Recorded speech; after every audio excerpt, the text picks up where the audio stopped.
కొంతమంది అయిపోయిన దాని గురించి దిగులు పడతా ఉంటారు. అరే తీసేవా పద్దాకలు అయిపోయిన దాని గురించి, నేను అప్పుడు అట్లా చేయకుండా బాగుండేది, అప్పుడు ఆ స్టెప్ వేయకుండా బాగుండేది, ఆ నిర్ణయం చేయకుండా బాగుండేది, అది జరగకుండా బాగుండేది. ఇవన్నీ గతంలోకి వెళ్ళబాకు, అయిపోయింది. ఇక టోటల్ లైఫే లేదా, ఇంకా లైఫ్ ఉంది. గడిచిపోయిన గతాన్ని నువ్వు మార్చలేవు. నీ ముందున్న భవిష్యత్తుని దేవుని బట్టి శాసించగలవు.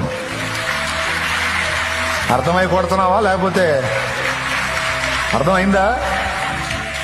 అది గడిచిపోయిన గతంలోకి మళ్ళా పోయి నువ్వు దాన్ని మార్చగలవా? అయిపోయింది, ఒప్ప తప్ప అయిపోయింది, కదనుకున్న ఇప్పుడు కాదు. ఇక ఆ గతంలోకి వెళ్ళి నువ్వు దాన్ని చేంజ్ చేయలేవు. అది వివాహ జీవితమే కావచ్చు, ఏ విధమైన అంశాన్ని కూర్చిన సమస్య అయినా, నువ్వు నష్టపోయిన విషయాలు కావచ్చు, నువ్వు దెబ్బతిన్న